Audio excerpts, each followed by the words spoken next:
gonna seem weird, but I know what I'm doing, okay? I'm old, I know what I'm doing, all right? So put your age in there. Now what I want you to put down is how old you wanna be when you leave this earth. Now here's I don't care what religion, what politics, one thing we all know, we ain't gonna be here forever.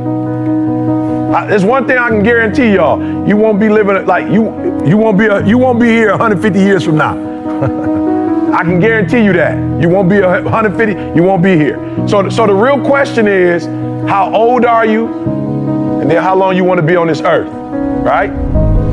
Because here's why this is why this is important. Because if you know you're not going to be here forever, then you're going to treat how long you're going to be here differently. So what happens sometimes when you're young, you think you're going to be young forever. I feel you. I used to be there. I woke up this morning, I was 51 years old. I was like, man, I'm 51. My grandma, I went to go see my grandma, she's 91. I was like, man, I remember my grandma was in her 40s. My grandma 91. Now listen to me very closely. I'm not the don't say no to drugs dude, right? You make whatever decisions you want. You do whatever you want to do. I'm here to tell you though, that you're not going to live forever. And so you have to decide then, if you're not going to be here forever, what are your 20s going to look like? What are your 30s going to look like? What are your 40s going to look like? Now, I'm from Chicago originally, grew up in Detroit. 90% of my boys are not living the way I'm living. They ain't no different than me. As a matter of fact, Bob should doggone be speaking to y'all right now, not me. Bob was the one that got me off the streets of Detroit. I was homeless. Like for real, for real. I love rappers because rappers be in the studio doing that stuff. I love it. Like making up stuff. I was homeless, like in abandoned buildings homeless. Eating out of trash cans homeless. Bob took me off the streets, brought me to church. I gave my life to Christ. That pastor helped me to get my GED. Then they sent me to college. Took me 12 years to get a 4-year degree because I played in school. I was in college, couldn't hardly read or write. But Bob should be here right now. But Bob is not here because me and Bob at 20, we start making different decisions. So here's what I want to tell you. I don't care what you say you want to be, what you want to do. And here's the crazy part about y'all age. Man, I'm so proud of y'all, like y'all the 1%ers. But the crazy part about it is, just because you got here don't mean your 30's gonna look like this. And your 40's gonna look like this. And your 50. I mean, I wish if you played in the NFL, I wish that whatever your best day was, your best year was, you could just like capture that and that'd be the rest of your life. But unfortunately, a lot of dudes made a lot of money who broke. Now I'm gonna just say MC Hammer, because that's my dude. $30 million wasted in. How you lose 30 mil in 1 year? Easy. You got the same mentality, like you hanging out with your homies and you trying to do right by your homies, but your homies eating up stuff, doing stuff, and now you broke and now you can't. Here's the crazy part about it. Most of the people who lost 30 million in 1 year, you don't get another year to make another 30 mil. Like, bro, wouldn't it be sweet if you had 30 and you wasted it and then you get a second shot and you get another 30? But for most people, that won't happen. So I'm not here to tell you anything but this. And you only get 16. Oh, I'm sorry, they added one. I apologize. I'm old school, like Billy Sims.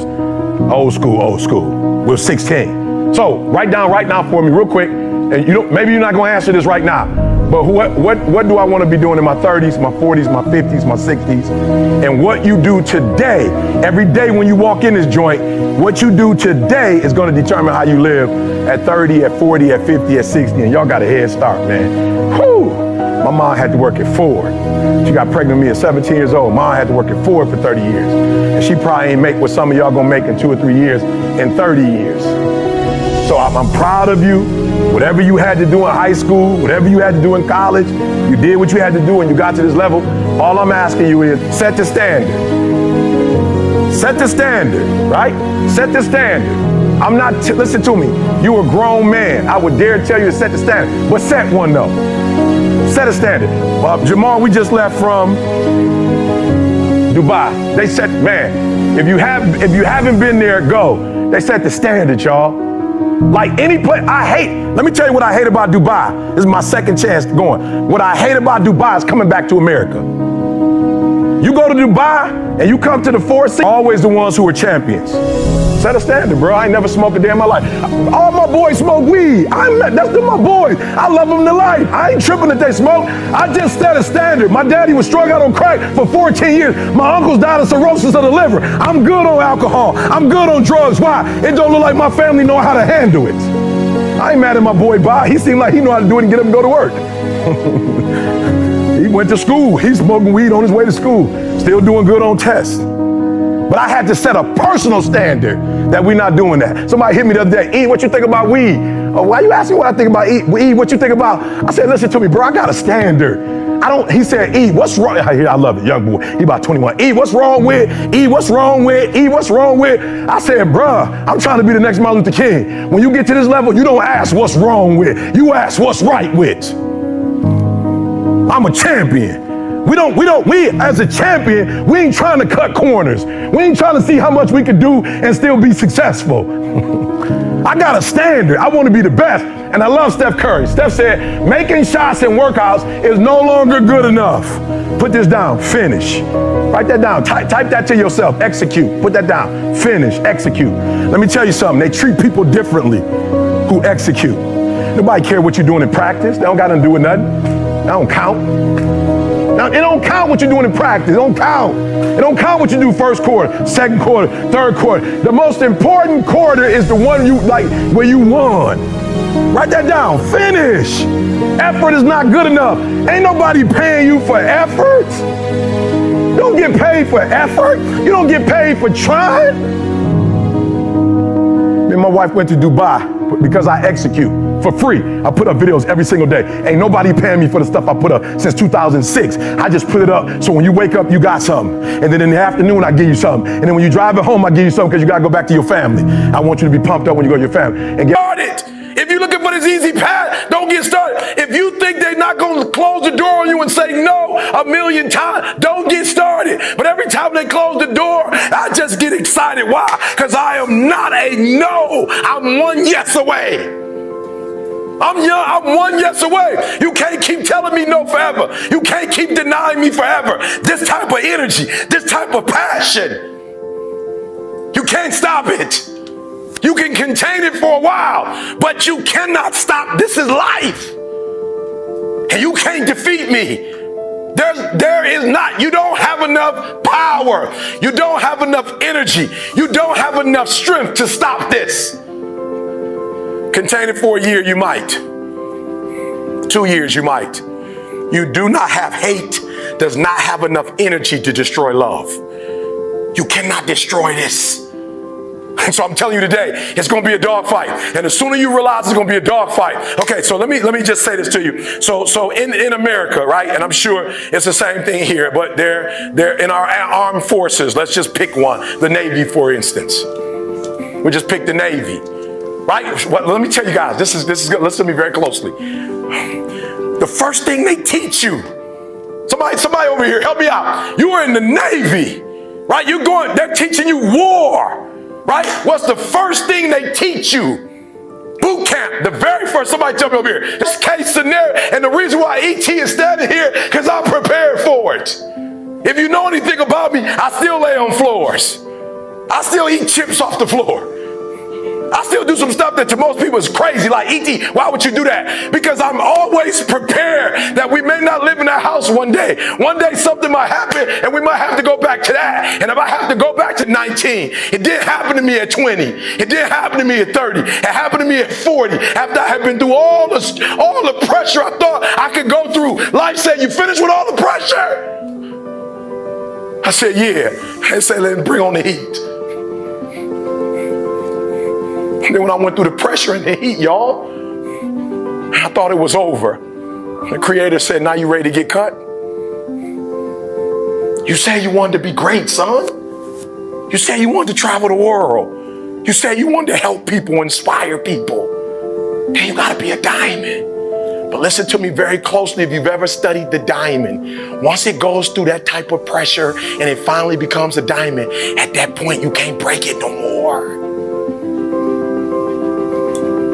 Are you hearing what I'm telling you? Once you get to that point, you cannot be broken anymore. And the only way they can tell if a diamond is a diamond or if it's fake is by applying pressure is how they tell. They'll just look at it. You think you just look in the thing, like I looked in the thing. They'll just bring it here, put it on some glass. Okay, it's real. So I'm being honest with you. I'm not giving you the 7 principles I'm trying to tell you the very first thing I want to tell you before we go through the principles It's going to be a dog fight. The stuff that you wrote down on that piece of paper is not going to happen by osmosis. You're not going to wake up one day and find a law degree. You're not just going to walk out of your house. There it is with my name on it. I'm a doctor now. It suddenly appeared. It's not going to work like that. If you're married, it's not going to. If you're married, I promise you, I've been married over 26 years. If you're going to have a good relationship, you're going to have to work for it. If you have a business, you're going to have to work for it. If you have a healthy relationship with your children, but I've made up in my mind that nothing's going to stop us from having a daily relationship. I will do whatever it takes, make whatever adjustments I need to make. So it's going to be a dog fight, but I'm telling you from personal experience, you don't have to start with anything. I'm a living example. You don't have to have anything to get started, not even a daddy. No, I'm being real with you. Not a bank account, not a name, not a camera. We didn't have a camera when we first started. Not even business cards. We still don't have business cards. People say, how are you so successful without business cards? I don't know. We just say, here, take our number down. If you're serious, just here. Here's my number, call me. So number one, you need to be very intentional and deliberate. I'm going to give you 3-4 things. I'm letting you go. The first one is you need to be very intentional and deliberate. And what I mean by very intentional and deliberate is, please, you have to hear this. I believe in rugby that both teams are professionals, correct? Listen to me, both teams are professional. Both guys have, started young and are all physically able to play the game. But what happens is you have one team that's good in spurts. You have another team that's dominant. Come on, hear what I'm telling you. When I say I need you to be intentional and deliberate, hear me, I want to paint the picture. You have one team that has the ability to score. They have the ability to do well. They have the ability to score on the opponent. What their challenge is that they can't do it, they can't sustain it. The teams that are dominant, all black, dominant, because they can do it from beginning to end. Right, listen to me, and they can do it team after team after team.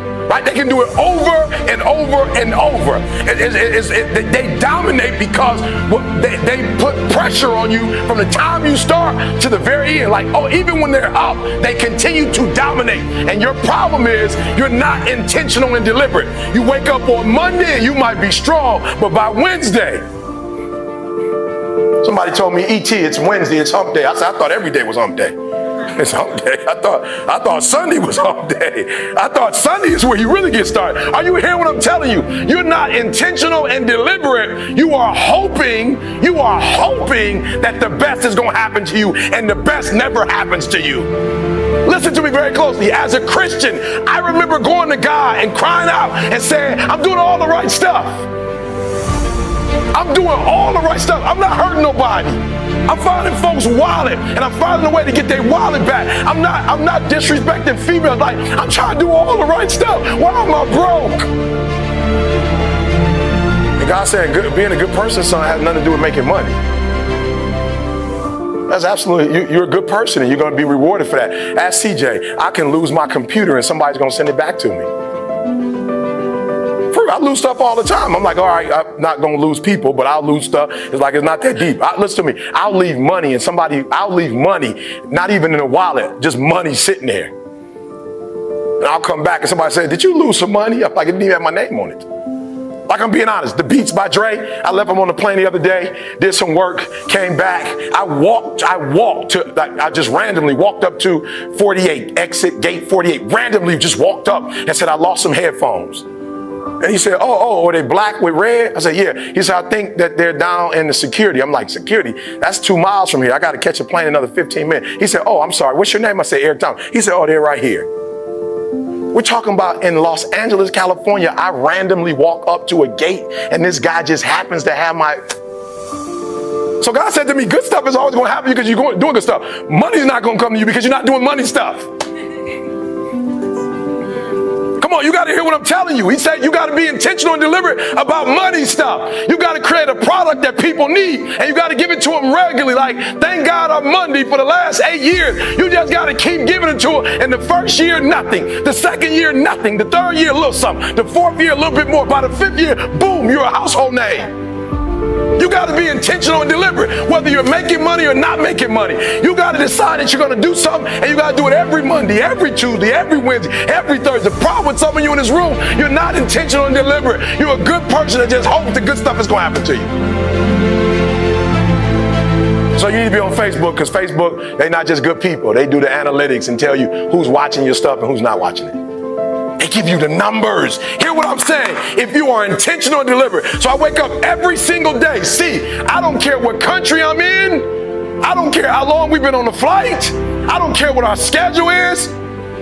2:30. What time do I wake up every day, see? Okay, when we were in Poland, what time did I wake up? Okay, what about England? What about Australia? 30. Are you hearing what I'm saying? I'm intentional and deliberate.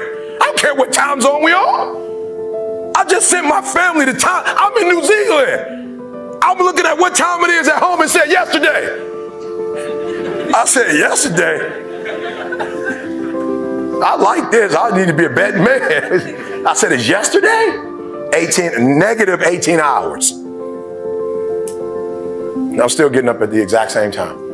CJ, did we work out since we've been here? Yeah, we just finished working out. How long did I run on the treadmill? Nothing changes. Nothing changes, guys. I'm very intentional. And some of you could be you'd be so much better if you just didn't leave things a chance. Eric, what are you saying? I thought you were a man of faith. I am. Faith without works is dead. They kind of go together. Faith works. Not one of them by themselves don't work magically. You can't work your way to it. You can't faith your way to it. It's a beautiful blend of faith. I believe the plane is going to land in Australia, but I still got to get on it. Of faith, I believe that people are going to show up. Like, we're taking a chance. We don't know if people are going to register and come. We're here. We're in Melbourne. We're in Brisbane. We're in Perth. We're in Sydney. We don't know that people are going. I brought my wife. If I crash with my wife, that's it for our leg. Are you hearing what I'm telling you? So faith is great. We believe we're going to get here. We believe things are going to work out. But I still got to get on the plane. I still got to land. I still got to work out. I still got to do TGIM. We still got to do the podcast. Like, nothing changes because I'm in a different country and I'm in today or tomorrow. I'm literally in tomorrow right now. Need you to write this down. How can you be more intentional and deliberate about your life? And when you get home, you're going to answer it for me. All right? 2 more things. I'm going to let you guys get out of here. I promise. I need you to be intentional and deliberate. Do we do the podcast at a different time every week? Same time. Do we do Thank God It's Monday on Wednesday? Do I do as a preacher, do I have my services on Thursday? Same thing every. Come on, guys. I'm not trying to make this deep. I'm trying to make this as simple as I can. When you leave this room, you're going to go to a whole nother level. A year from now, 2 years from now, 3 years from now, Denzel walked in and said, 16 seconds. Principle number 2, he was aware, heightened sense of awareness. You need a heightened sense of awareness. Some of you are making the same mistakes over and over and over and over and over and over and over. I need you to have a heightened sense of awareness. When he walked in the room, before he moved, he studied. And many of you, and I remember crying, why are these guys, motivational speakers, traveling all over the world, and I don't get to travel all over the world? I'm trying to do right by people. I'm speaking all over the world. What's going on? And as I did my homework, I said, oh, Eric, you're doing something wrong. You are motivating and they're empowering. You're just telling your story, but you're not making the connection between their life and your story. There are no principles. You're not principle driven. There's not enough content in that. I didn't cry or complain. I just looked at my life and said, E.T., you need to make some adjustments. But that only happens when you have a heightened sense of awareness. So do me a favor. At least an hour a day of every day, you need to be reflecting on what you're doing good and what you're not doing good. Now, we can break that up if you want to. If you want to break that up into 20 minutes in the morning, 20 minutes for lunch, 20 minutes at night, you want to do a half hour in the morning, a half hour at night, I don't care. I just don't want you to make the same stupid mistakes over and over and over again and call it life. I don't want you to keep doing dumb stuff and say, my life is miserable. No, your life is not miserable. You're a reflection Do you know being in that room with Warren Buffett, if I would have never been in that room with Warren Buffett, I would have never thought I could be a billionaire. When I left that room, I heard God tell me, I didn't bring you in that room so you could take pictures. I didn't bring you in that room so you could say you met Warren Buffett. I brought you amongst billionaires because you're the next one. Live at a time and live in a country where we can make that dream a reality. And you have to understand that there are times that I speak, for instance, in prisons. And I'm talking to individuals who will spend the rest of their lives in prison and they don't have options. They don't have a lot of choice. That what I do when I come in is I provide a sense of hope and I provide some inspiration, but I'm not able to help them to bring about the change that they want to see happen. And I'm so excited to be in this room because I finished all my coursework. I just got to write the dissertation. But it was something about that night that was different. It was almost the end of the year. And I remember Carl, listen to me very closely, guys. I'm being real with you. I didn't even have a conversation with Carl. Like, we never even talked about it afterwards. I never said anything to him about it, but I felt this guilt. I felt like this embarrassment. Like, and for real, he wasn't like speaking directly to me. He was just saying, you know, hey, E, I think my wife's probably gonna finish her degree before you finish yours. And I'm talking about like it pierced. And I just remember like we were talking afterwards and I didn't hear anything. Like, for real, have you ever been in a conversation and it just shifts and somebody's talking to you and like you can't hear the words that are coming out of their mouth? I didn't hear anything he said. I just kept it like, E, when are you gonna get this done, E? Like, yo, E, are you ever going to finish this? And it's not about a degree, but are you ever going to finish this? Like, are you going to get it done? And I remember excusing myself, like, all right, Carl, hey, great time. Love you guys. Gotta go. Gotta get up in the morning. And I'm telling you guys, it's not even a 5-minute walk, and it felt like an hour. All I could think about when I was going home was like, enough is enough. Like, I'm through. I'm gonna get this done. Okay, just help me out. You're in the room. You ever had that enough is enough moment? Raise your hand for me. You had that enough is enough moment, right? So I need you to be there. Like the next 30, 40 minutes, I need you in that space. That enough is enough. I'm not dumb, like I can get a PhD, has nothing to do with that. It has everything to do with the fact that I just didn't say, all right, this is the year, right? And so that thing you wrote down, I need you to do me a huge favor. I don't know if you have a pen or a piece of paper. I don't even know if you can do this on your phone, but I want you to kind of put a year next to that for me. Put a year. I want you to just put a year on that for me. Like, don't make up, like, don't do it for me. A real number. Just give me like a real solid number, right? And I remember saying to myself, like, yo, if we come back next year for Christmas and your family's here, I remember saying to myself, we come back this time next year, I'm gonna be Dr. Thomas. We come back to your house next year. As a matter of fact, I will pay for your parents to come. Like, I want to reinvent this whole like scenario again next year. Like, I want everybody here. Let's do the same meal. Let's sing the same songs. Let's Twilight Zone this thing out. I want it to be exactly like it was, except for this time, I want you to say Dr. Thomas. Like, this is going on in my mind. I'm not having a conversation with anybody. And I'm saying, like, this is it, guys. This is it. And so I put a date on it. I put a date. I said 2015. 2015, we're not going to have this conversation. 2015, this time next year, I'm finished. It's done, right? Good. So now I need you to do me a favor. I need you to put a month next to it. Yeah, I need you to put a month next to it now. We got January all the way to December. I need you to put a month on it for me. Give me a month. Yeah, I need you to put a month on it for me, right? Right now, as you're writing the month down, what I want you to think about is, okay, so write this down too. I'm sorry. I know you came to listen, not do a lot of writing. I apologize, but I really need this. I really need this. I really need this. I really need this. I need you to write down 3 people you love next to those goals. 3 people you love. Just 3 people, right? Give me the name. Write the names down. I don't put son, mom, or give it to me, give it to me, give it to me, give it to me, right? Write their names down. Now, this is what I need you to think about. What I need you to think about is how this goal or these goals will revolutionize their lives.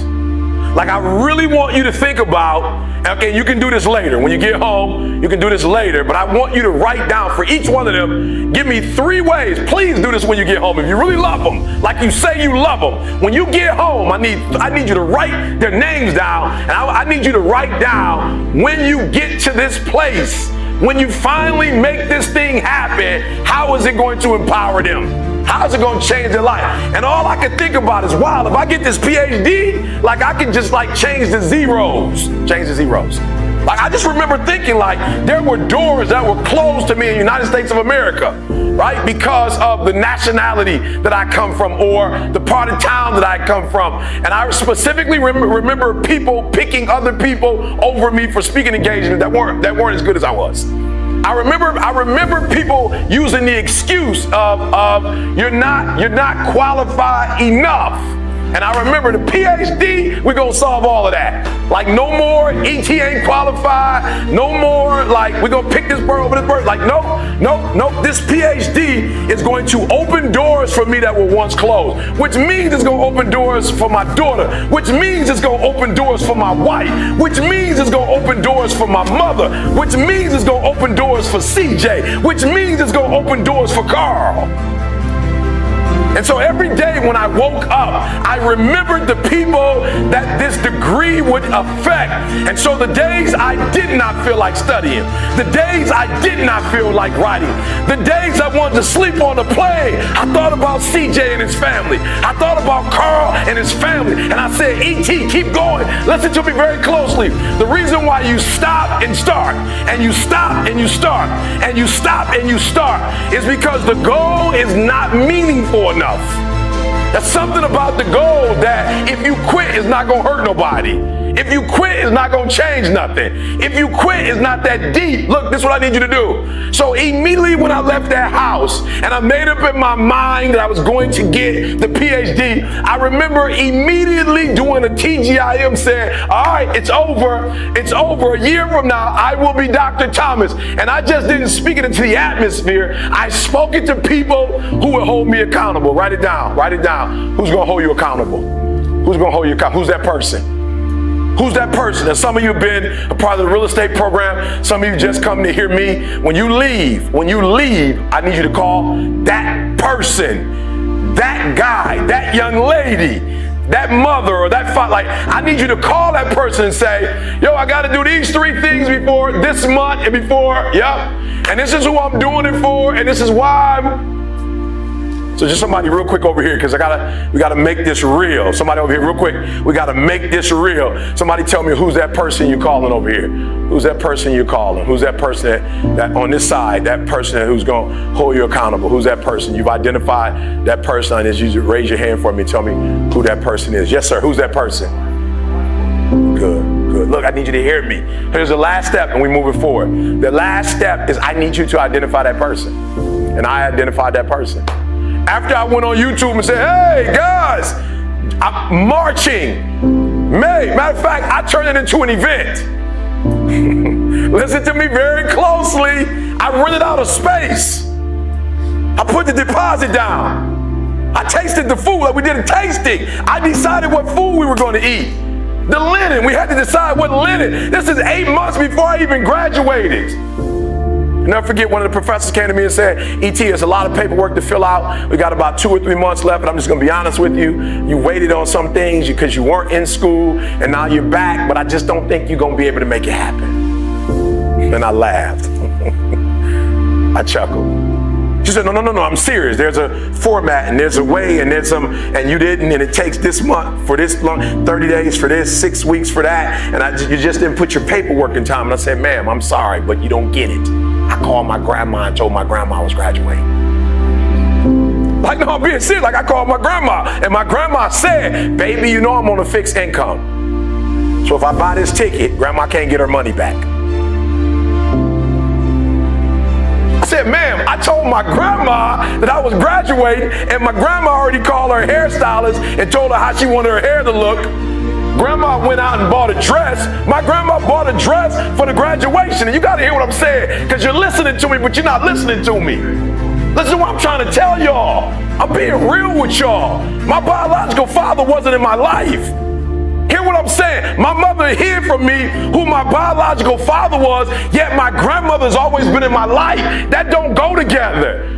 My grandmother said to my mother, if you want to hide the identity of his father, that's cool, but you can't take my grandson from me. And so ever since I've been a kid, my grandma been to everything. She's never missed anything. And when my grandma called, she said, you better make sure you graduate, baby, because I'm coming. And so what I'm trying to tell you is, I didn't get the degree to get the degree. I got the degree because I called my grandma.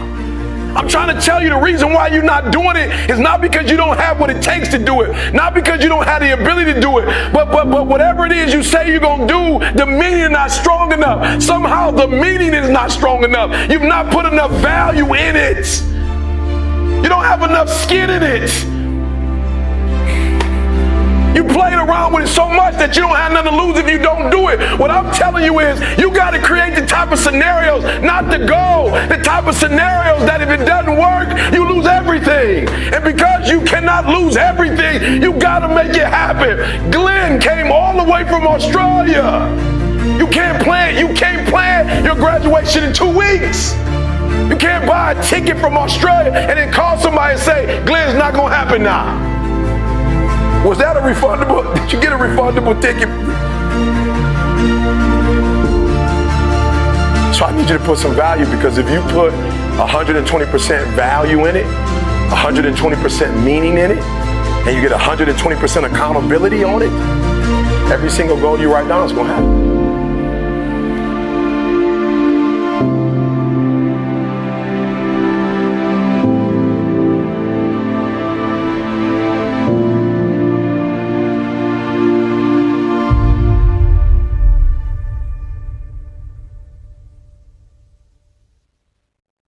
Anything you could think of, if you could actually think of it, it means you can do it, right? Does that make sense?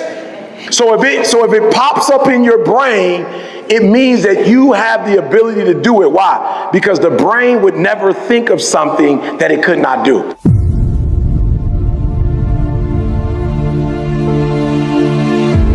So I had this young man come to me the other day. He was kind of discouraged a little bit. You know, I've been mentoring him. He comes by my office and we spend time together. You know, I could tell he was discouraged. I said, what's wrong?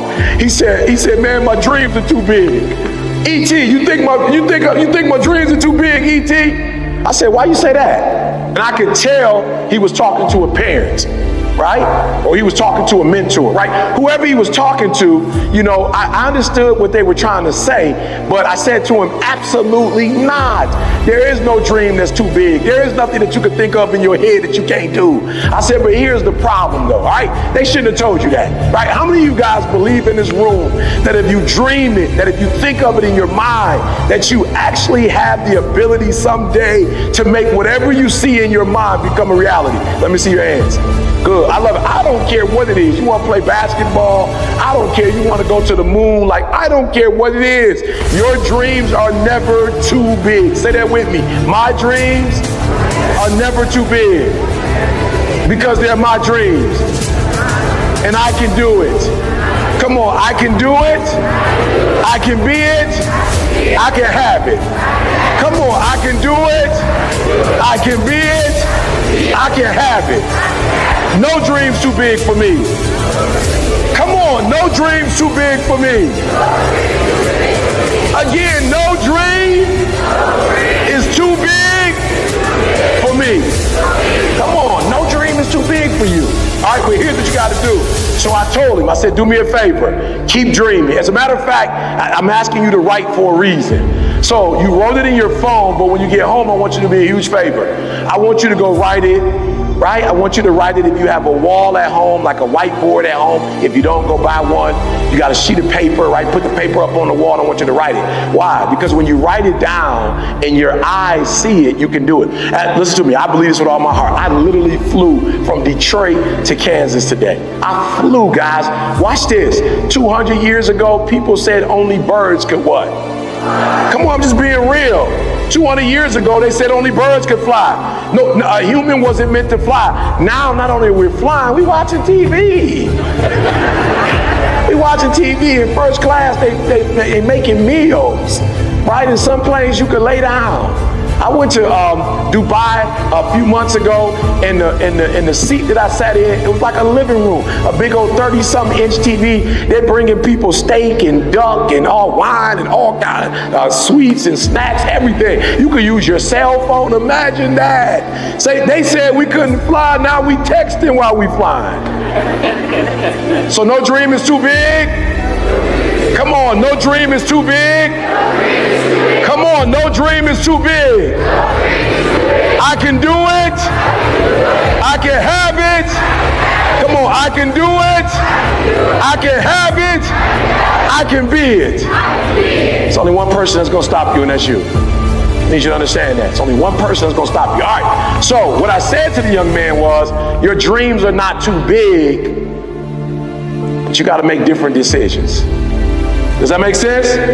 So I want to show y'all something real quick. Can I see the book? I want to show y'all something. I know you guys at some point you're going to get the book, all right? At some point you're going to get the book, all right?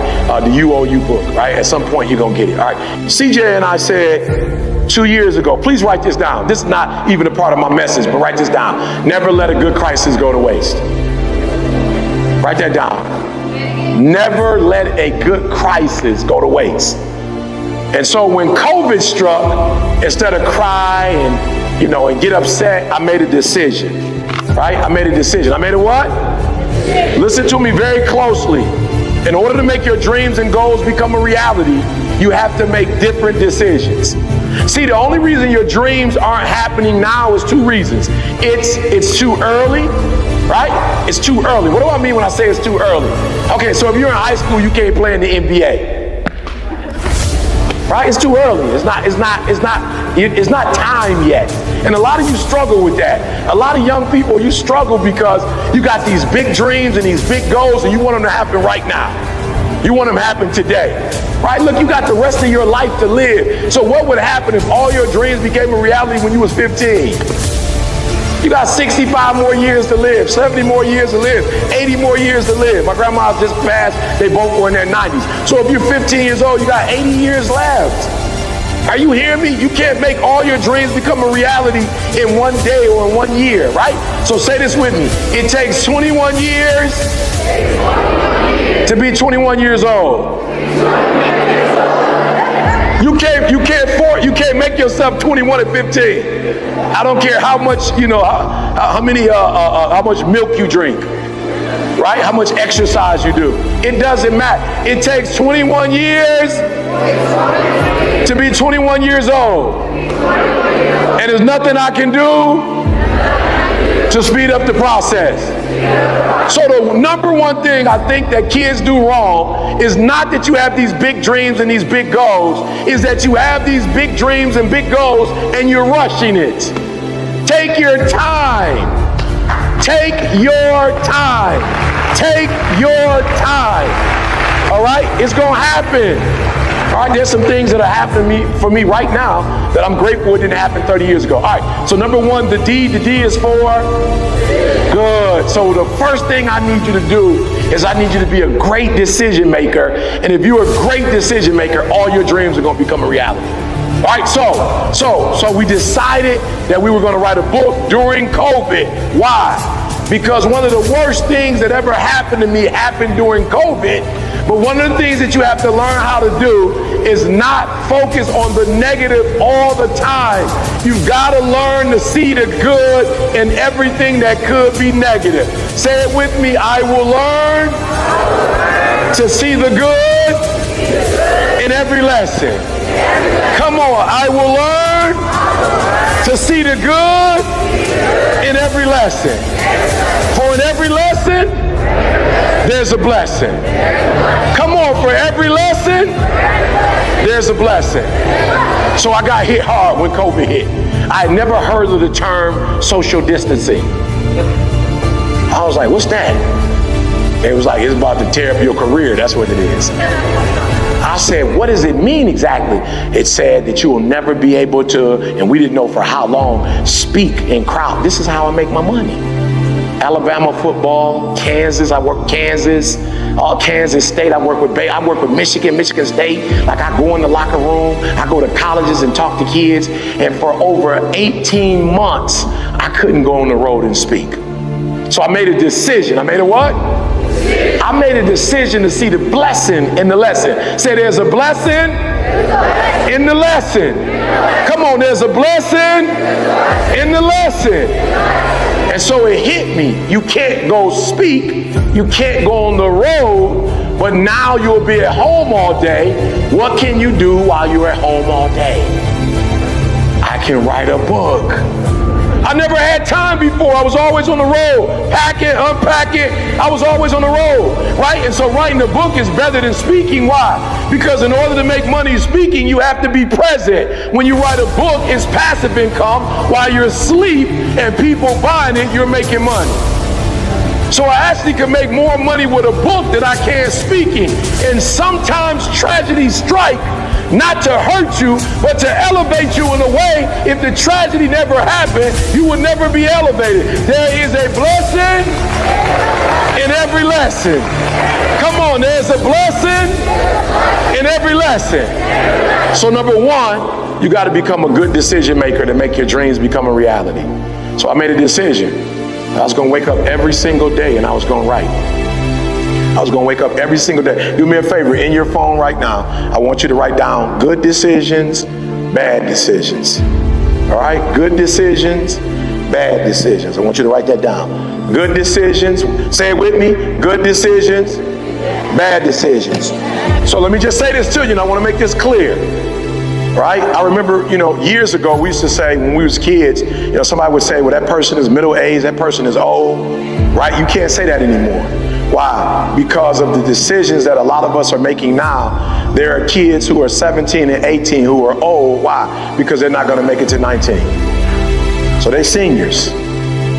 Like, that's it. They're 19, 20, they're making some bad decisions. They're not going to make it to 21. So they're actually a senior citizen at 15. Because they don't have but 3 or 4 years left to go.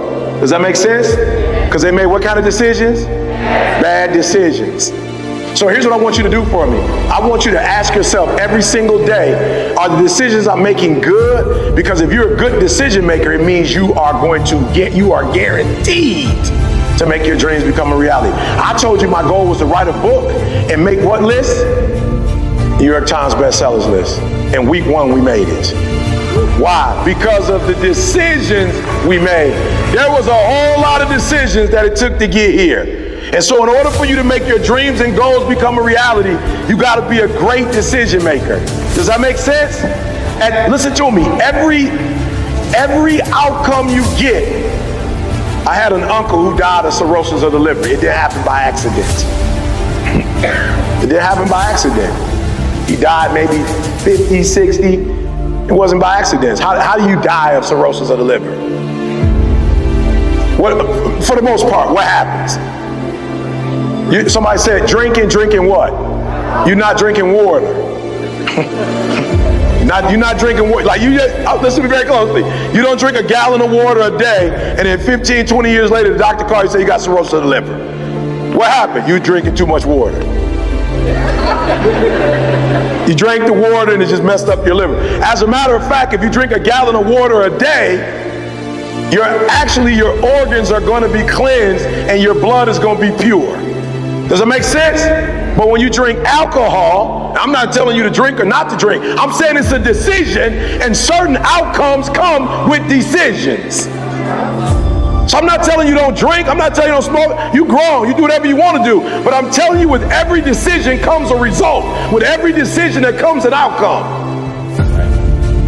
You don't have to eat vegetables if you don't want to, but I promise you, your body's going to, at some point, tell you you're not eating vegetables. Does that make sense? So number one, we're going to become what kind of decision makers? Good decision makers. And then hopefully we're going to get to a time in our lives where we become what kind of decision makers? Great decision makers. And then one day I'm hoping that we elite. So this book, almost 300 pages, the New York Times bestseller, the LA Times bestseller, USA Today, that didn't happen because I'm a genius. It happened because of some decisions I made. Is that clear? Look, if we don't do anything else, if you walk out of this room today, you owe you to make good decisions. Because when you make bad decisions, you destroy you. You're killing you. You're destroying you. And I told you, you live in a country that if you make good decisions, you reap the benefits of it.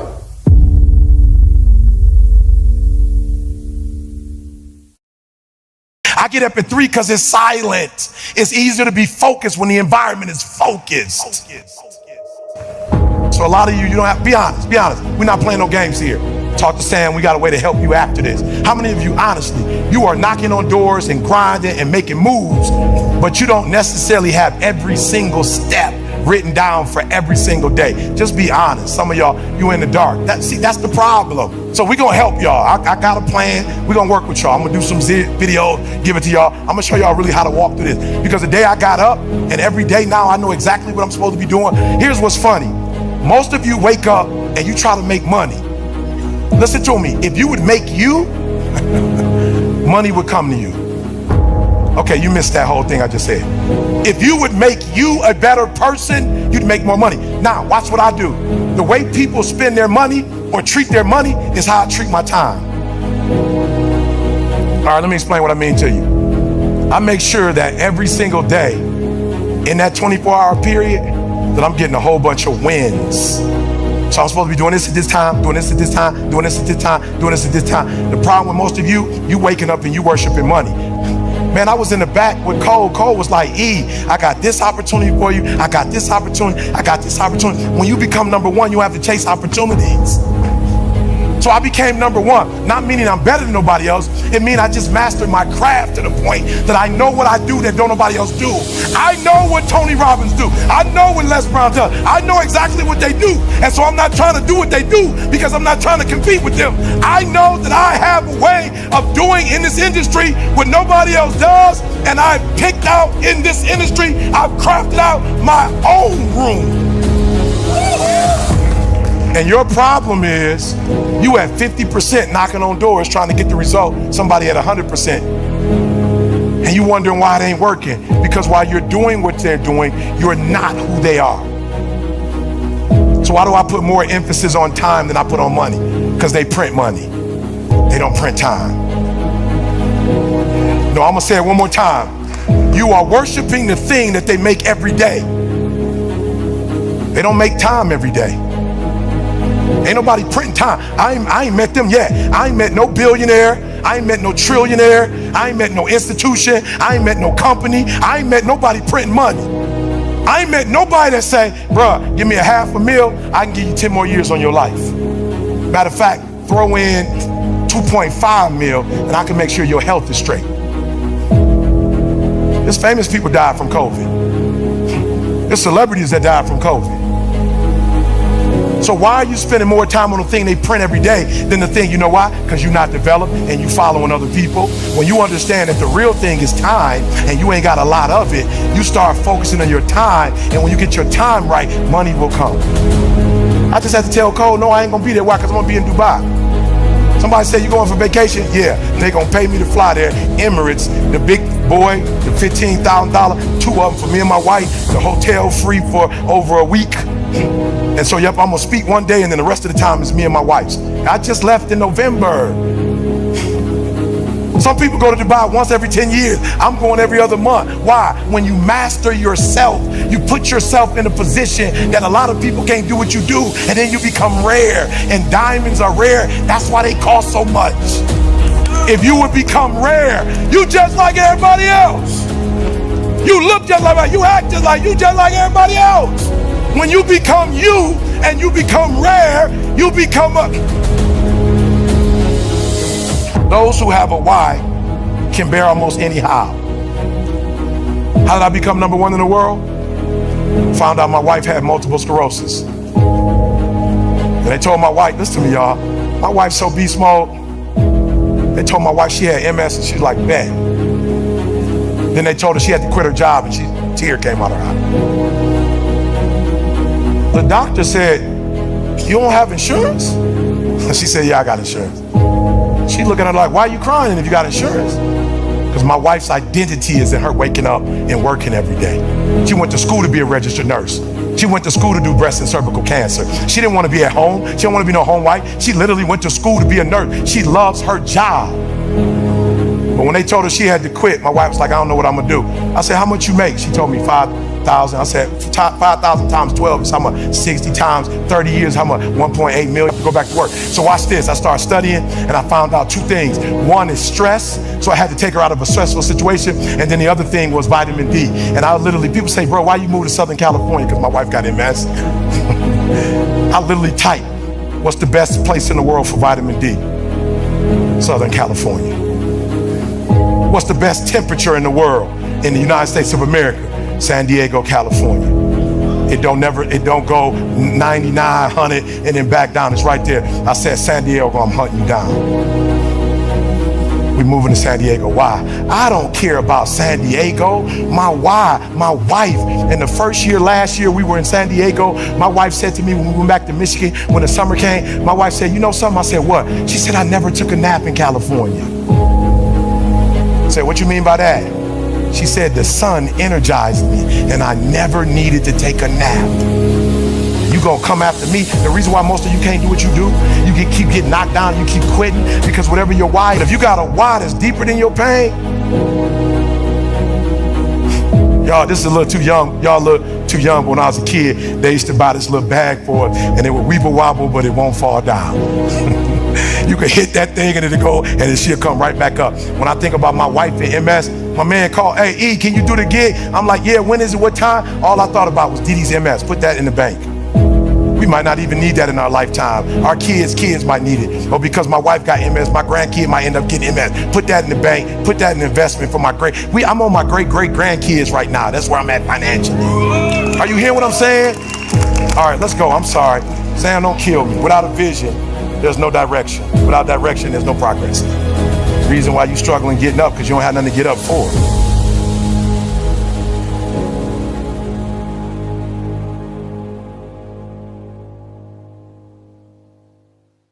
I gotta clear my mind of some stuff, but when I get up there, I gotta do what I gotta do. Why? Because success is not a failing.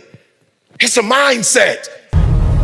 I need you to clear your mind of every single thing that's in it that's stopping you from being successful. The first one is what everybody else thinks. One, here's what I need y'all to do for me.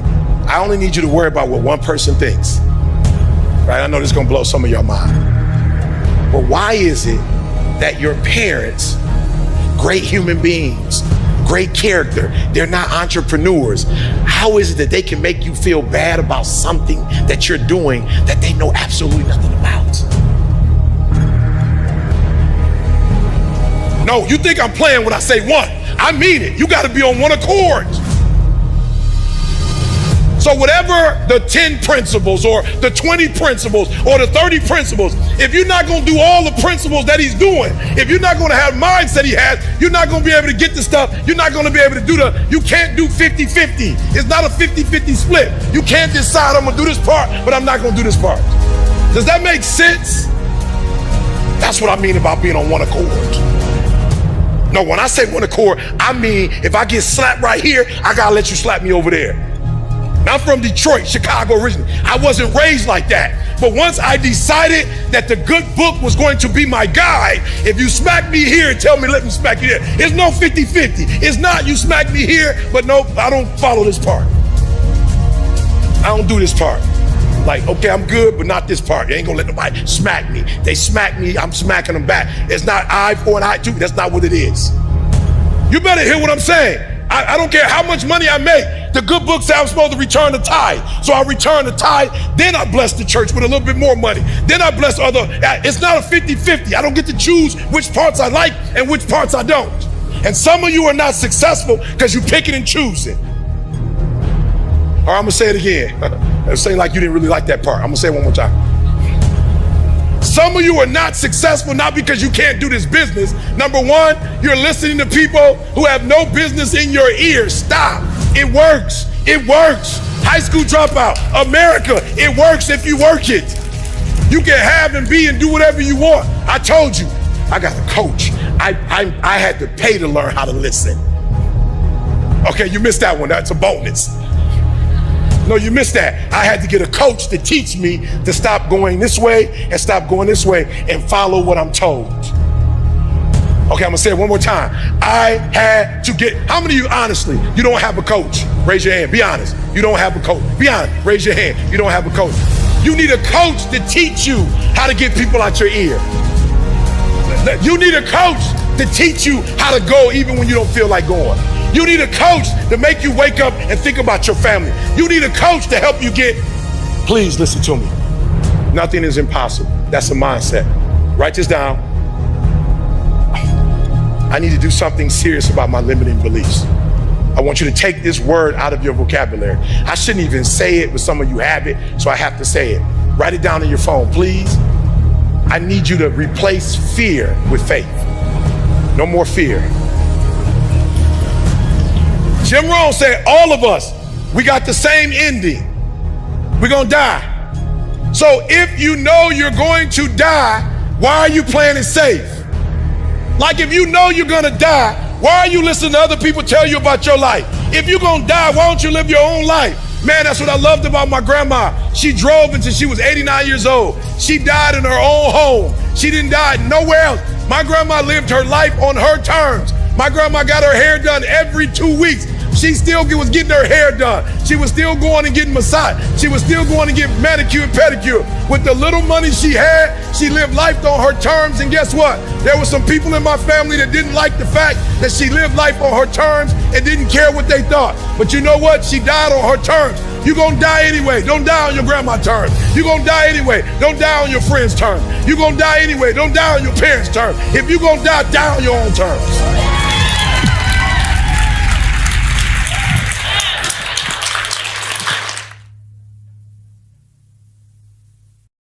The second one, I put that down, the F, friends. So the second one is, it's gonna be tough to make good decisions and be with people who making bad decisions. Amen.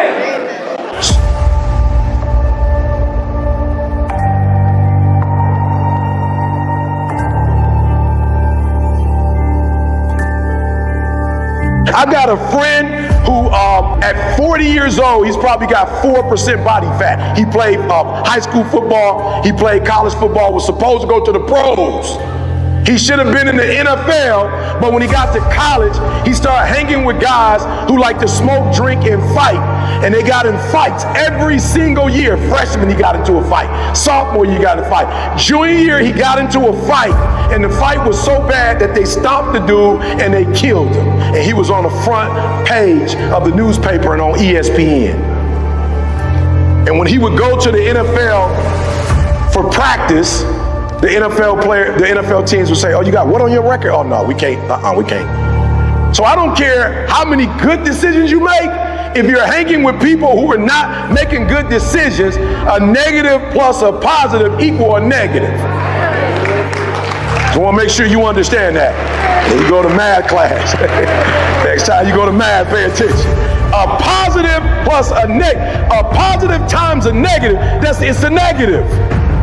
So the second thing you need to do is you need to select the people in your circle of influence who are going to help you make your dreams become a reality. Let me just be honest with you. I ain't trying to dog nobody out. But if your friends are putting you in a position where you drinking and you smoking and you high, they're not your real friends.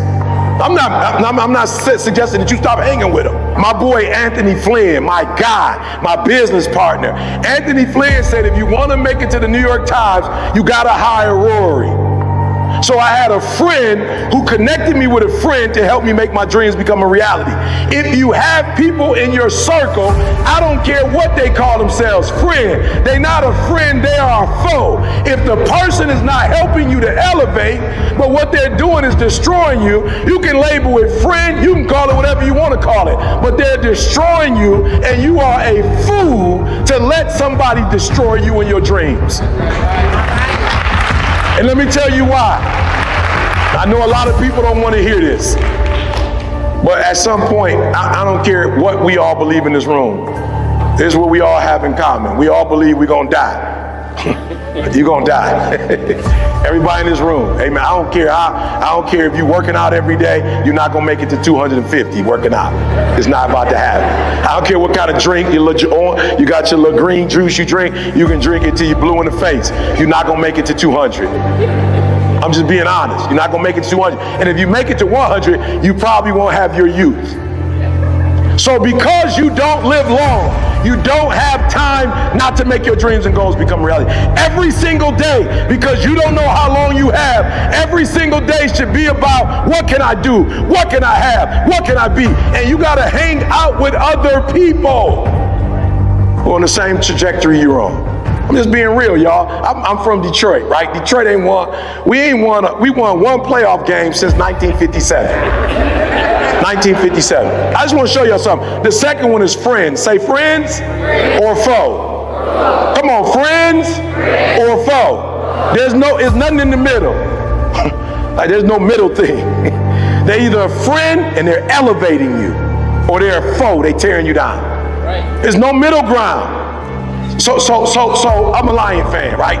And so, years ago, everybody would just, Stafford is the worst quarterback. Stafford getting hit. Stafford bringing us down fourth quarter, 2 seconds left. He trying to throw a touchdown, hit, throwing a touchdown.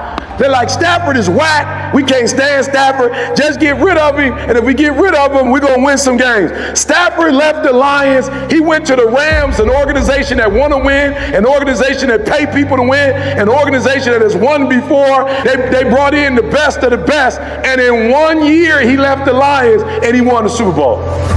1 year. 1 year, he left a losing franchise. Went to a winning franchise and won a Super Bowl. Now he got all kind of AT&T commercial. He got pizza. He got Ford F-150 trade. He never had that when he was with the Lions. Why? Because when you're hanging with losers, you lose. But when you're hanging with winners, you win. And there is no middle ground. There's no middle ground. Now, we got to be honest. You may like hanging with people who bring you down. That's okay. Keep hanging with them. I'm not suggesting you stop. But don't lie to yourself and say that a foe is a friend. Call it what it is. My man don't mean me no good. We doing dumb stuff that could put us in jail, stuff that could. So let me just put it like this to you. Go do your homework when you get a chance. Alcohol is going to tear your brain. It's going to destroy your brain. Marijuana, you can call it whatever you want to call it. Studies show it will make you lose brain cells.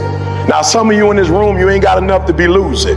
Okay, you want to be smart about this. Okay, you ain't got a whole bunch of them to be losing. I'm just being real. I was one of them, right? High school dropout, GED. I'm not playing. I'm not here to play. I'm here to save somebody's life. I'm not here to be liked. There are those of you who you're not already, your IQ ain't that high already. Don't do stuff to destroy it.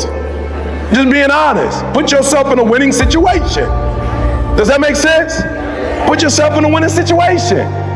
Right? Now some of you, maybe you got enough brain cells to lose something. You're just that sweet.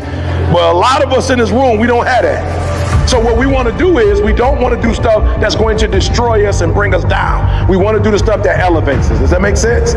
Now, we're not better than other people who do it, but this is what I tell people all the time. I went from a high school dropout, GED, to a PhD. I'm not better than nobody. I am more prepared than some people. I made different decisions than some people. It doesn't mean my character is better. It don't mean I'm going to be in heaven. That's not what it means. But it means I made some decisions that make life easier for me. Let me tell you something. I'm a high school dropout. I hate school. Getting a PhD has opened up doors for me that weren't open when I was a high school dropout. It was just a decision that I made. Does that make sense? When you say you got a PhD, it's just certain things you don't have to say. I don't have to negotiate no more. When I was like high school dropout, I had to negotiate. When I had a 4-year degree, I had to negotiate. When you get a PhD, you don't have to negotiate. When you're a New York Times bestseller, you don't negotiate. You say, this is what my price is. They either take it or they leave it. I'm not negotiating. The university didn't negotiate how much I had to pay for my PhD. There was no negotiating. We didn't negotiate it. It said, this is how much it cost. The dissertation, there was no negotiating with the dissertation. There was no negotiating. So I didn't get to negotiate. So now I've earned the right to charge you what I'm charging. You either pay it or you don't. You don't add stuff. When you make good decisions, you make other people make good decisions when they deal with you. When you make bad decisions, people can make bad decisions on you. Does that make sense? Okay, so just let me be honest. This is what I mean. You go to jail, you made some bad decisions. If they decide they don't want to feed you, they don't have to feed you and can't let nobody do about it. If they decide they want to put you in isolation, they can put you in isolation and your mama can't do nothing about it. You made a decision that was a bad decision, and now other people get to treat you badly because you treat yourself badly. I'm just being real with you. That's what happens. I need you to be clear. When you don't take care of yourself, you teach other people how or not to take care of you. So when you take care of yourself and you make good decisions, you surround yourself with people now who see you are a good decision maker and they treat you differently. And let me tell you what happens 90% of the time when I walk away and they say, no, this is how it's going to be, and I walk away, I usually get a call 24 hours later. Mr. Thomas, about the picture taking. It's just, we've thought it through and it's not necessary. You just speak. Does that make sense? Does that make sense? All right, so number 2, we're gonna choose our friends wisely. We're gonna do what? Now listen to me, I'm gonna say a name. Raise your hand if you ever heard of it before. Usain Bolt. You ever heard that name before? Good. What team does he run for? Jamaica. Let me say this to you guys, and I mean this with all my heart. I grew up, I'm a 70s kid. I grew up in the 80s watching FloJo, Carl Lewis, Michael Johnson. Can I be honest with y'all? You couldn't beat the U.S. Olympic team. You couldn't beat us. This guy named Usain Bolt came out of nowhere. He started beating our best players. He beat our best runners, y'all. He was winning the gold. He was so sweet. He would beat them and be looking at him while he was running. He like, nah. They couldn't do nothing. But guess what? There were some other people in Jamaica. Be careful who you hang with. There were some other people in Jamaica, some men who started training with Usain Bolt. And then all of a sudden, Usain Bolt beat us. Then all of a sudden, the 4x4 relay, now they beating us. And then I guess the women found out what they were doing, and the women started practicing with him. And in the last Olympics, the women's team won gold, silver, and bronze. Our best runner, they blew her out the water. Why? Because they all started training with him. Be careful who you train with. You train with a gold medalist, you become a gold medalist. You train with silver, you become silver. You train with bronze, you become bronze. You start training with people who do not qualify, you no longer qualify. I made a decision to get the New York Times, and I got with a friend who connected me with somebody who had already got 3 books that were New York Times bestseller and helped 5, 6 other people get it. And so when I joined, it was easy for me to do it because I started hanging with people who did it. If you're a high school, you're struggling in school, you probably need to start running with A students. Go and get your little lunch money and start paying for them to eat. Start putting your little money to the side. Be like, look, let's study, food on me. All the pizza y'all want, I got it. Drinks, everything on me. Dessert on me. And you start studying with gold medal studiers and watch you become one. I went from a high school dropout, homeless. I failed English twice in college. And I'm not talking about the 300 level, the 101. I failed a 101 twice. They felt so bad for me, I didn't even have to take it the 3rd time. I just clept it and got it. They were like, don't even worry about taking it again. They're going to take a test and see if you can pass. But I just wrote a New York, why? Because I started hanging with. Good, A, you can see the A, write the A down. The A is be your authentic self. You owe you to make great decisions. You owe you to choose your friends wisely. You owe you to pick people who going somewhere with their life. You owe you. You owe you. I picked Dee Dee when I was 16 years old in church. I started dating Dee Dee because she was doing something with her life. And she got on my last nerves, but she forced me to go get my GED. I will never forget, Dee Dee called me to her house. She said, my mom is gone. Can you come over? I was like, no doubt. No doubt. You know what I'm saying? What? Got on my bike, you know what I'm saying? 3-mile ride. I was just riding over. Her mom is gone. Her mom is gone. She invited me over. Wow, finally. Her mom is gone. Her mom is gone. Finally, after all these months, it's on and popping. I get to the house and she comes outside. I'm like, oh, what you coming out for? I thought you said your mom was gone. She says she is, but we need to talk first. I was like, talk about what? She's like, I gotta ask you a question first. And I was like, all right, what you gotta ask me? Hurry up. She says, do you love me? I said, love you? Yeah. Yeah, I love you. She was like, no, do you love me, love me? I said, yeah, I love you, love you. She said, all right, I want to show you something. I was like, yes. So she pulled a piece of paper out of her back pocket. I said, what? It was an acceptance letter to college. She said, I got accepted into college. And if you don't go get your GED and follow me to college, I'm breaking up with you. Let me just tell y'all something. I hate school.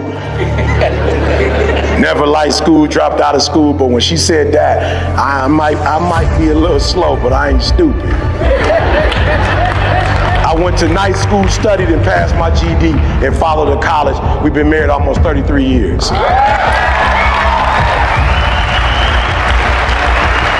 Listen to me very closely. Do me a huge favor. Stop picking cheerleaders for your friends and pick coaches.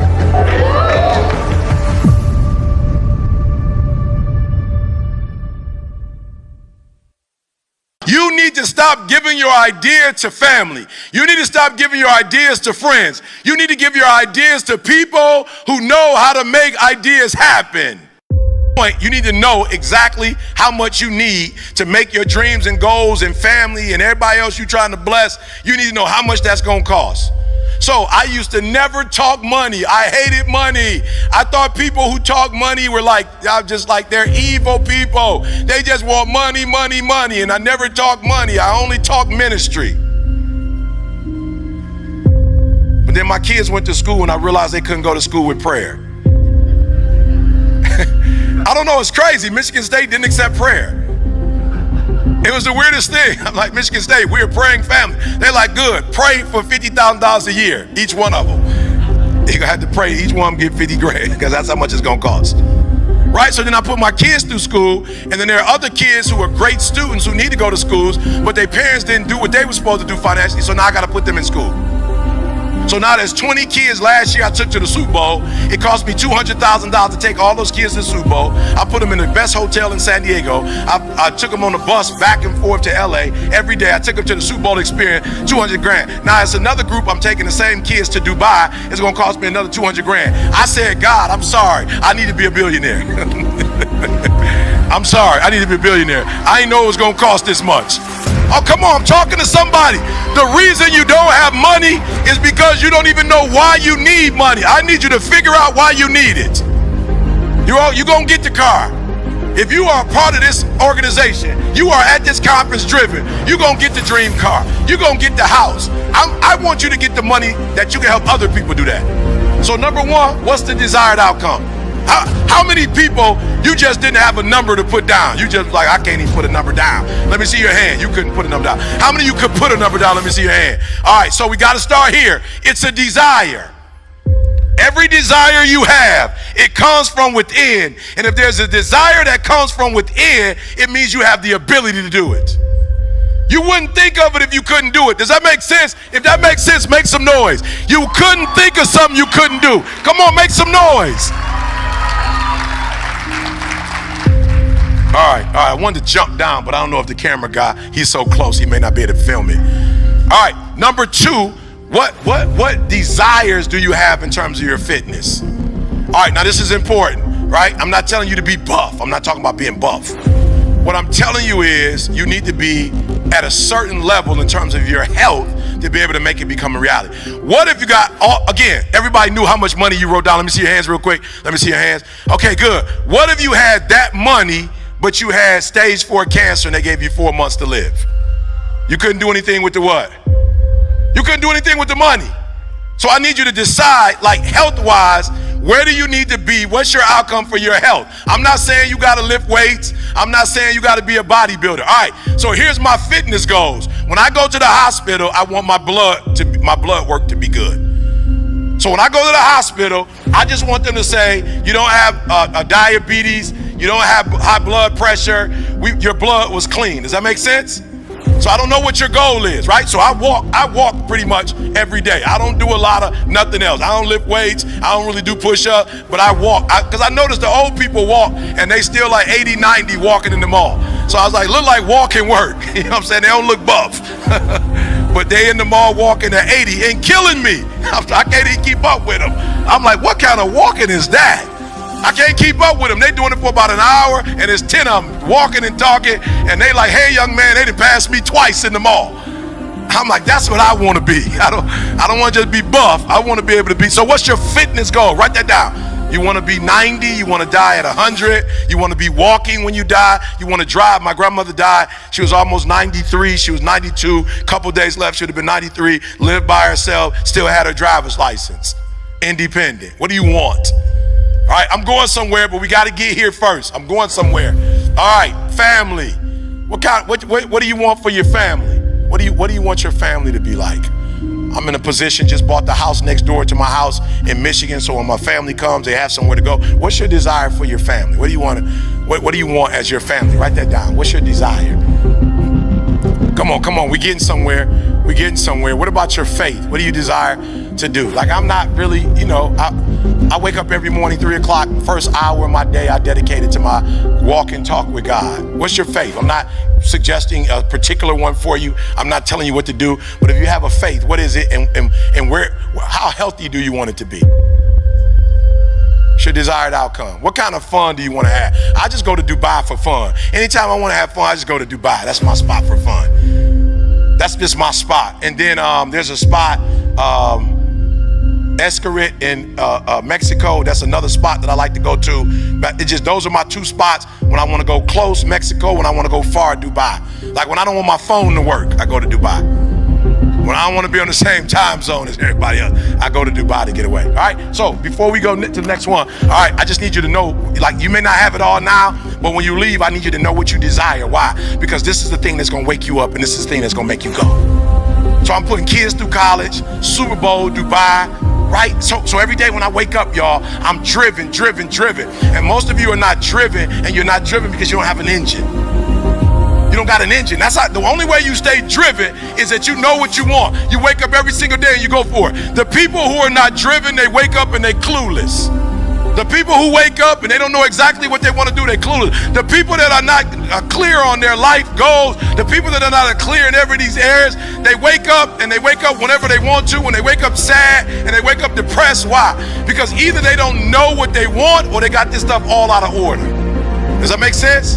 So one of the things we want to do is we want to write it down. We want to put it in the right order. Money does not come first for me. I only need money to house and to take care of all the goals that I have. Does that make sense? Come on. Does that make sense? I only need money to take care of my family. Does that make sense?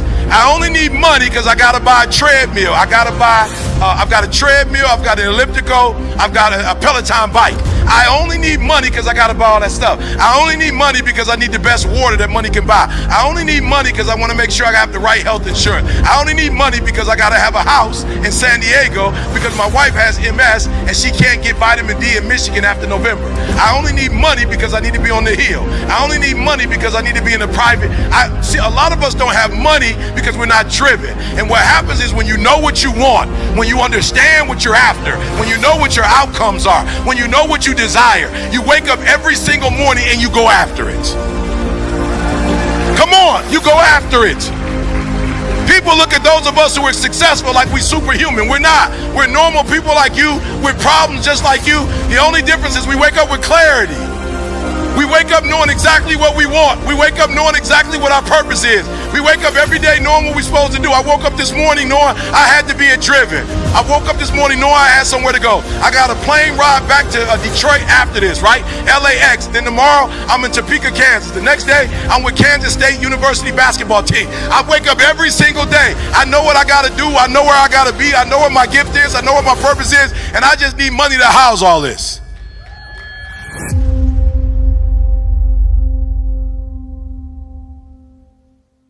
We can go fast alone. Now listen to me before we get out of here. You can't guarantee the outcomes, but you can guarantee the amount of soul you put in something. All right? I tell people all the time, I promise you I'm not the best. I'm a high school dropout. I got a crazy start, but everything I put my hand in, I put soul into it. Everything I do it. If something said, whatever your hand find to do with all your might. Whatever your hand find to do with all your might. And if you are faithful over few, I'll make you rule over many. I read something that said, find a man that's diligent at his work, and he shall stand before kings and queens and not mean men. That thing is real. All right, let's go to the last one. I'm gonna let y'all get out of here. All right, take ownership. 5 steps to taking ownership. All right, and I wish my young folks was here because I'm sure many of you in the room, you way beyond this. But again, that's who they told me I was gonna be talking to, so take this back to them. Number 1, let's let our young people know we gotta stop playing the blame game. All right, we gotta take full ownership. And the day my life changed, listen to me, I didn't get no taller, I did get a little wider, right? I ain't get no taller, I ain't get no new voice, like I didn't get a new set of parents. Like, you know, my life didn't start all over again in a new city. Like, I didn't get no new resources. Matter of fact, me and CJ, we started this thing in 2006. We have never had a sponsor, y'all. Like, Nike ain't never ran up on us and was like, yo, we see all the work you doing in the hood. We gonna bless you. Under Armour ain't never come to us. We ain't never had a water company. We ain't had nobody. But we took ownership of, yo, we about to go buy the best camera we could buy. We about to get the best mic we can buy. We about to get whatever software, editing software we could get. And we putting videos up every single day. Listen to me, I'm talking about McDonald's ain't hit us up, Five Guys ain't hit us up, and we never played the blame game. We never was like, yo, cats be coming to us, bro, I'll be listening to your stuff. I made $10 million last year because of you. I ain't never go, bro, you made 10, can you bless? I ain't never asked nobody for nothing. We took full ownership. We said, boom, we got Twitter. Boom, we got Instagram. Boom, we got TikTok. Boom, we got YouTube. Listen to me, when I took those kids to the Super Bowl, I didn't call nobody that I know and say, hey, bro, can you give us $5, $10? When we wrote the book, we ain't called nobody. We took full ownership. We said the Lord has blessed us to be in a time where it's not slavery. We have opportunities in this country, and we're going to wake up every single day and we're going to grind. I want y'all to tell the young people they got an opportunity of a lifetime, but it does not matter if you don't take full ownership. I'm talking about all of it. I don't want nothing from my father. I don't want nothing from my mom. As a matter of fact, I bless my mom, and in the summer, she stay in California, Florida. I don't need nothing from my mom. I don't need an apology from my father. I don't need nothing. I'm taking full ownership. But the day I was when I was homeless and I was living in abandoned buildings, I was blaming folk. Oh, the Detroit public school system. Oh, the police officer. Why my man pulled me and my boy over at 3 o'clock in the morning and take us to jail? Why? How he know we had a stolen car? How my man know my boy had bricks? They prejudice. God was like, ain't nobody prejudiced, son. Here's the deal. Your mama don't know the police officer. The police officer don't know the counselor that kicked you out of school. Don't nobody know nobody but one person. That's Eric Thomas. And I was like, yep, got to take full ownership. Make excellence an expectation. So now what I do, again, all my stuff is free. 90% of the stuff that I do is free. The only way I make my money is a couple corporations call me from time to time, right, and they pay me, right? So what did I do? I noticed Jackie Robinson. I'm like, man, how did he get into the league as the only black? Excellence. Man, how Martin Luther King get in front of the world? Excellence. Man, how Rosa Parks? Excellence. And I start realizing, like, yo, you can get beyond racism. You can get beyond having ADHD. You can get beyond having some academic challenges. Yo, you can get beyond your daddy in your life. You can get beyond your grandma had 14 kids on the south side of Chicago. You abject poverty. Like, you can get past a lot of stuff if you operate at excellence. Like, you can get a lot of people to notice you when you excellent. CJ, you got to help me with this. How much was our first gig, C, when we first started doing the school district? How much did they pay us? $100 out the vending machine. Excellence at everything we do. What they paying me now an hour to speak, see? We was getting $100 from the vending machine. We never quit, we never gave up, we never said like, yo, as a matter of fact, the When You Want to Succeed as Bad as You Want to Breathe speech was already out and I couldn't get an opportunity. One of the best speeches ever done, I couldn't get opportunity. I didn't cry, I didn't say woe is me. I just was like, yo, see, we ain't doing something. We got to go harder. We got to go faster. We got to go stronger. We got to put out more content. We got to get to a spirit of excellence. So tell these young people they got an opportunity of a lifetime.